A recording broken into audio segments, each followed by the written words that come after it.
Magandang umaga po sa inyong lahat. Kami po ang Kababaihan Party List.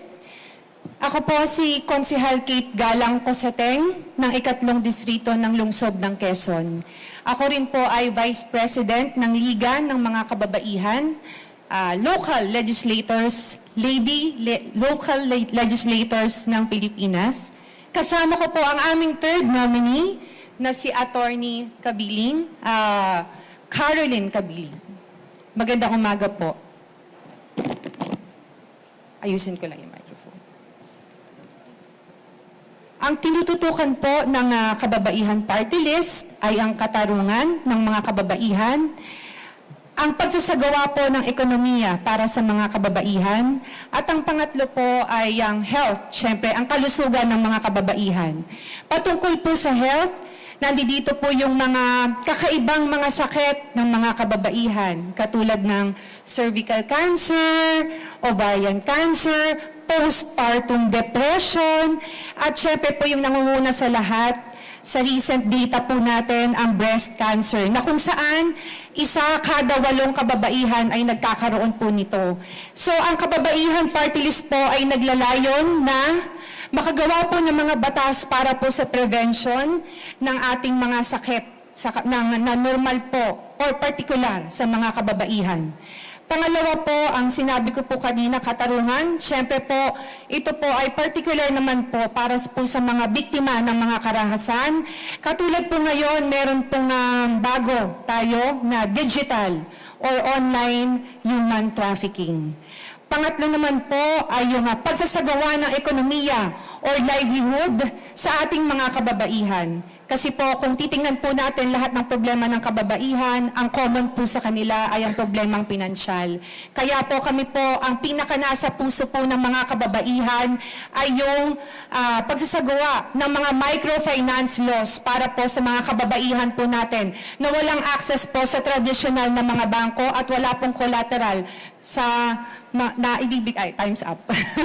Maraming salamat po. Magsama-sama po tayo para sa kababaihan, para po sa magandang kinabukasan ng ating mga anak. Maraming salamat po at mabuhay po kayong lahat. Maraming salamat din po. Ma'am, natanong na po sa media. John? Okay. Questions? John, Inquirer.net. Hi, good morning. Ay ma'am, good morning po. Ma'am, bali, pangatlo na po kayo na nag-file ng party list representing women's sector. May Gabriela, ang babae party list, then ngayon po is kababaihan party list. Ma'am, natanong din sila on their stance about issues po like abortion. Ma'am, what's your stance on that po? Sa pagkakaintindi ko sa tanong mo, kung i-legalize ba natin ang abortion Yes. o hindi. Opo. Ang abortion naman po ay pwedeng payagan, pero sa mga certain conditions. For example po, may sakit po yung nanay, hindi po pwedeng manganak. Kasi endangered po ang nanay. Siyempre, kalusugan niya po yung, mamamatay ang nanay kapag tinuloy niya yung pregnancy niya.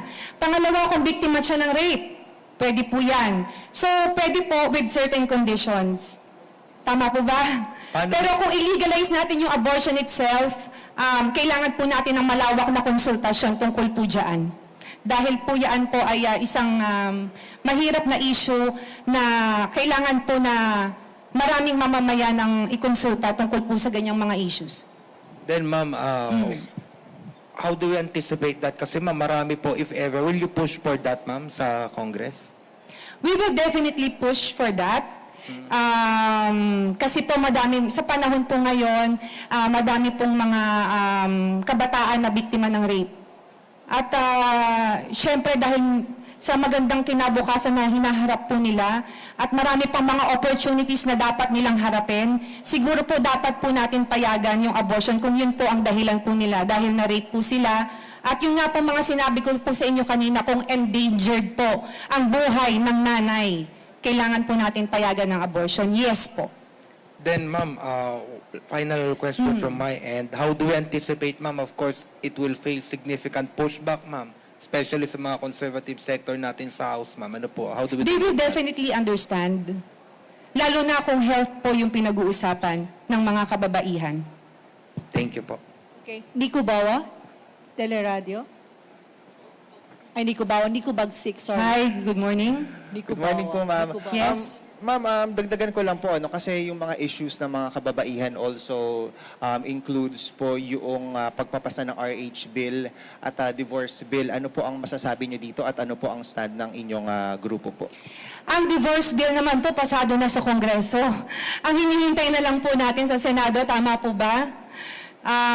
Pero po ang stand po ng mga kababaihan tungkol sa divorce bill, siguro po ang dapat po magpaliwanag ang aming pong third nominee, si Attorney.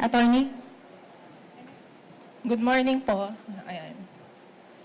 Bilang isang Kristiyano, syempre, yung marriage, siya, sanctified. So, may blessing both. Pero kung may mga exceptional circumstances na talagang hindi na kaya ng kababaihan magstay sa relationship, gaya po na maraming biktima ng vowsy, sobrang dami po sa ngayon. So, pwede po nating suportahan ang divorce bill. So, ma'am, in favor po kayo with certain conditions? Yes po.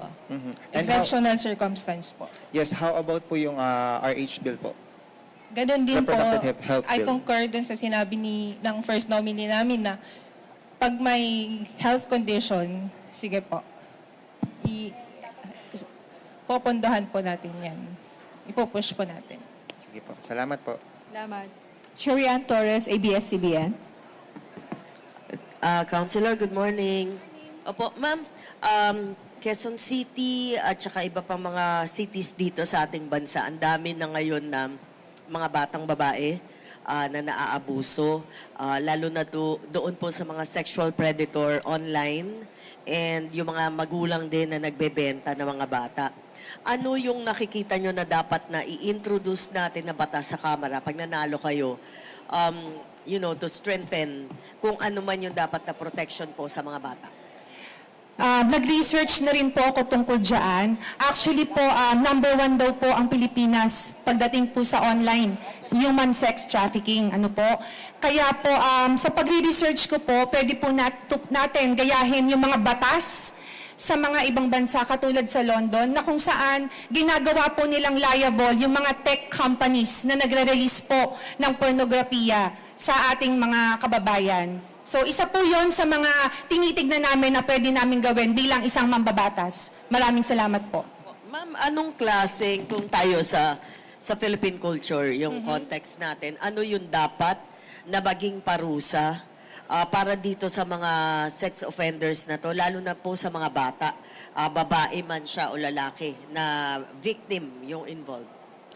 Panghabang buhay po na pagkulong po siguro po sana.